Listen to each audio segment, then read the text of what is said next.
మొక్కలు నాటడంలోని ఉత్సాహం వాటిని పెంచటంలో లేదని AP deputy CM Pawan Kalyan అన్నారు. ఆధారం లేకుండా ఎదిగే వరకు మొక్కను బిడ్డలా కాపాడుకుందామని పిలుపునిచ్చారు. పర్యావరణ దినోత్సవం సందర్భంగా ఎన్టీఆర్ జిల్లా కొండపల్లి శివారులోని మూలపాడులో ఉన్నటువంటి బటర్ఫ్లై పార్క్ ని పవన్ కళ్యాణ్ ప్రారంభించారు. అందులో సీడ్ బాల్ క్యాంపెయిన్ కి శ్రీకారం చుట్టారు. ఇవాల్టి నుంచి 10వ తేదీ వరకు అన్ని జిల్లాల్లో సీడ్ బాల్ చల్లుతామని తెలిపారు. సీడ్ బాల్ ఆంధ్రప్రదేశ్ ప్రభుత్వం తీసుకున్న మరొక అద్భుత సంకల్పం పెద్ద ఎత్తున సీడ్ బాల్స్ తయారీ కార్యక్రమం.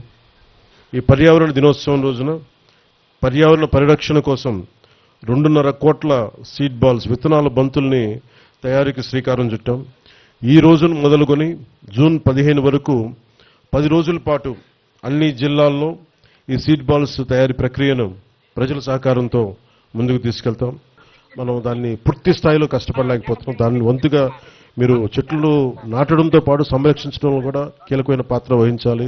ఆ చెట్టు దానికి మన ఆధారం లేకుండా ఎదిగే వరకు ఒక బిడ్డలాగా కాపాడుకోవాలి. మీ అందరికీ నేను అభ్యర్థిస్తూ సెలవు తీసుకున్నాను. జై భారత్ అండ్ జై హింద్.